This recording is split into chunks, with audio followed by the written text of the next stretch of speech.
I had always believed that family love was unconditional, something that existed beyond schedules, careers, or misunderstandings. That belief cracked on Mother's Day when I realized I had been left out of the celebration entirely. There were photos, laughter, and a carefully planned dinner, all shared later through social media and casual conversation.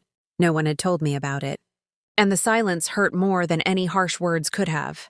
My job had always been demanding, often pulling me away during weekends and holidays.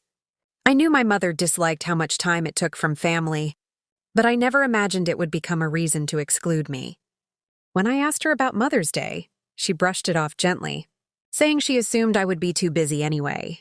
That assumption settled heavily in my chest, making me feel as though I had already been erased from the family picture.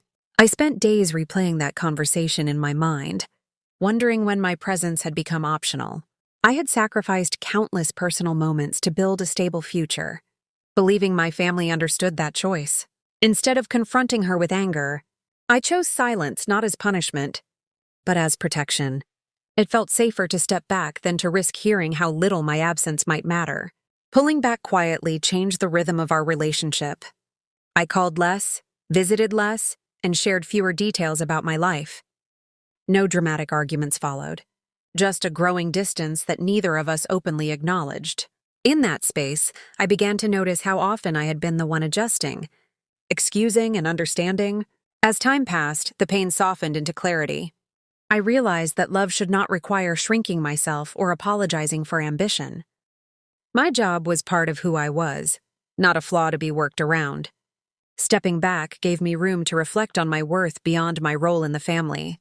I still love my mother, and that love has not disappeared. But it has changed, becoming quieter and more cautious. Sometimes pulling back is not about holding a grudge, but about learning how to stand where you are seen, even if that means standing a little farther away.